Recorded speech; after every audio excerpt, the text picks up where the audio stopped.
Well, on February the 2nd and the 3rd and the 4th, right here on 1011, Sins, featuring Joan Collins in a miniseries, is going to be shown. And this gentleman has a part in the show. I am one of the sins.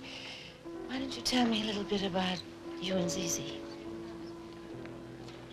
Zizi and I met in architecture school. I spent my whole professional life with her. The marriage part went sour a long time ago. I survived by having a lot of meaningless affairs. I guess she survived by beating up on me about them.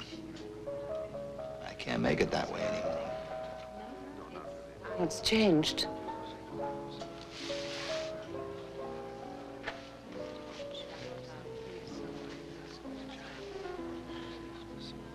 You. I'm madly in love with you. His name is Joseph Bologna, and I watched the show for 7 hours so I could see you, Joseph. Did you sit through it? Yes, I watched every single bloody scene. It is lavish, it is sinful, and what kind of sin do you do, or shall we? You saw it. How was I? How were you? Well, you weren't as big a part as I would like to have seen, because But considering. I'll tell you what happened. When they showed me the miniseries, they showed me part 1, and then the guy grabbed what he thought was part 2 and then part 3, and I thought, this is the most disjointed miniseries I've ever seen. What I missed was section 2-3, section 2-2-3, and I had to then go back, and then we couldn't figure out what we'd seen and what we hadn't, so I saw the whole thing in a jumbled mess. When I finally put it all together, it is something else. But why didn't you have a bigger part? Why weren't you more sinful? You know, you talk about like my aunts. How come you don't play that? This is the part. How come you don't play the lead? Yeah, this is the part they gave me. Actually, I was happy to do that. But first of all, it gave me a lot of time off. So while everybody was shooting every day, I had a lot of time off in Nice, Venice, and Paris. So, you know. Were you sinful during those times over there? What did you do over there, Joe? Well, it was hard to be sinful because I had my wife with me most of the time. Yeah. Well, we were a little sinful, you know. Depends on what you consider a sin. Listen, this guy has been a very busy actor. If you saw him just recently in that Patty Duke Aston story, what was that called? A Time to Triumph. A Time to Triumph, where he played the house husband, and she went to helicopter school. There was a scene in the bar where the macho guys were testing your ability to take care of the house and the kids. And you were very convincing when you said, it's hard work to take care of the kids and to clean the house, and you did it so well. I wondered, does he really mean that, or is that just acting? Well, you gotta mean it when you act. You know, that's a hard thing to say. Of course I meant it.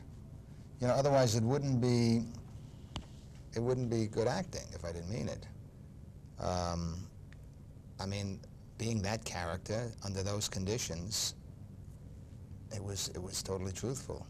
As far as whether I know personally that it's a good, I don't know. I've never done it. I mean, I've got one son and I've raised him, but my wife's raised him too, and we've also had help, and you know, so I don't have that thing of, you know, having 4 kids running around and it's hard knocking work. things over. I'm sure it is, oh, but I don't have any. I'm sure it is, but I don't have any personal. But we believed you. The women in the audience, I'm sure, went right on, Joe, right on.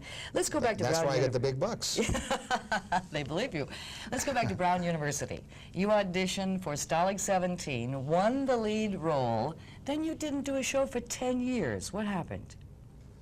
Well, I thought I wanted to be a director. I didn't realize until 10 years later that it was probably because I'm dyslexic. I have trouble reading. You are?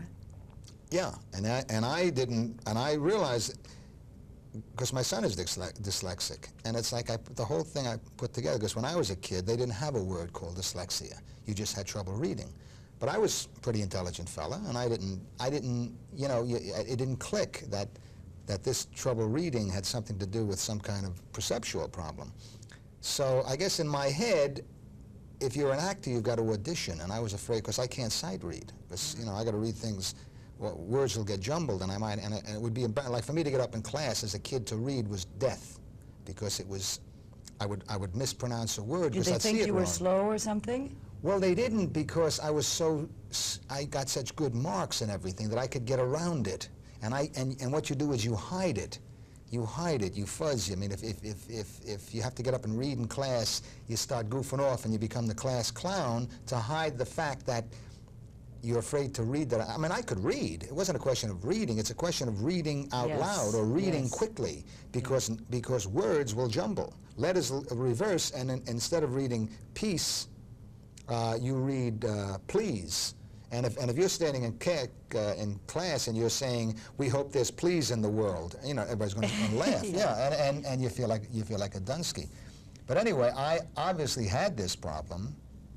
But when I was a kid, there was no name for it. There was no such thing as dyslexia, which today they understand is a perceptual problem, which has nothing to do with intelligence. It has to do with how you perceive, how the information gets from the page to the brain. What do you do for your son then?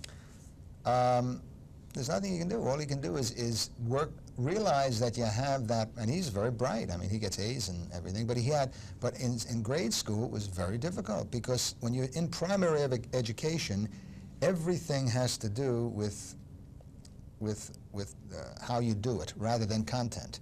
So you can't really use your intelligence till you get to the content, what this stuff means, what these numbers mean, and how to use these. But first you have to be able to get those numbers into your brain. You know, that explains why you went into comedy writing also. If you figured yourself as the class clown, you probably went kind of that route, huh? Well, yeah, I think I probably chose comedy, because as a kid I was a very serious kid, and as a teenager I started to become funny, and kind of on purpose. I decided I was going to be funny, and I started saying, hey, I like this. This is fun, being funny. You know, you don't seem to play the leading man. You've been with some great actors. I'm thinking of Michael Caine in Blame It on Rio, and Peter O'Toole. My favorite year, which was a wonderful film. I hated Blame It on Rio. I hated that film. Not your acting, but the subject matter. Oh, that was offensive to me. Well, the problem wasn't the subject matter with that film. The problem... Stanley Donen? Well, I don't want to say it. I think they got into a subject matter that they weren't up to dealing with. And it really wasn't the subject matter. Now, I had a problem with the film. Glad to hear that. Because, first of all, as a comedy writer, it's like a musician who hears, you know, off notes. Yeah. And then has to play off notes. You know, it's hard to do. It's a lot of hard work to do. When somebody says play those notes, you say, no, they're not right. It's off, you know, it's off pitch. You know, you can't do that. Play it. No, that's on pitch. And then you got to play it because you're getting paid to play it. And it's hard. Yeah.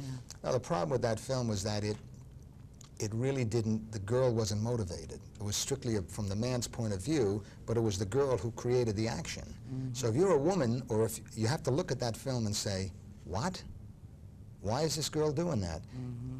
And it's not enough to say, well, she's in love with this man. So it's not the subject matter is delicious. I mean, one of the great comic novels of the 20th century is about the same subject matter, Lolita. But Lolita had a point of view, you know. So it's a difficult subject matter that was very difficult to. Yes. Two last things. Did the kids, when you were young, have fun with your name, Bologna? What did they call you? Well, I grew up in a kind of a mixed neighborhood, and the Italians knew how to pronounce my name. Bologna. That's right. Yeah. And the non-Italians thought my name was Bologna.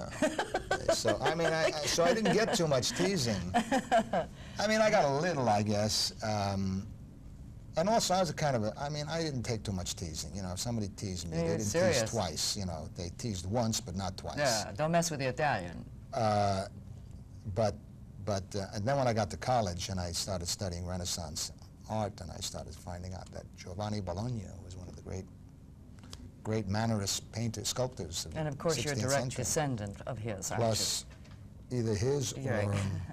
or that piece of bologna. Somebody's.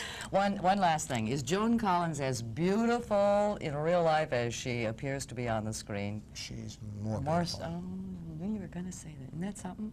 Really something. Well, we'll be looking forward to him, Joseph Bologna, in Sins. He plays an architect, and he has a relationship, or wants to have one, with Joan Collins. Nice meeting you, Joe. Nice meeting you. Please, stay tuned. There's more to come as the morning show continues.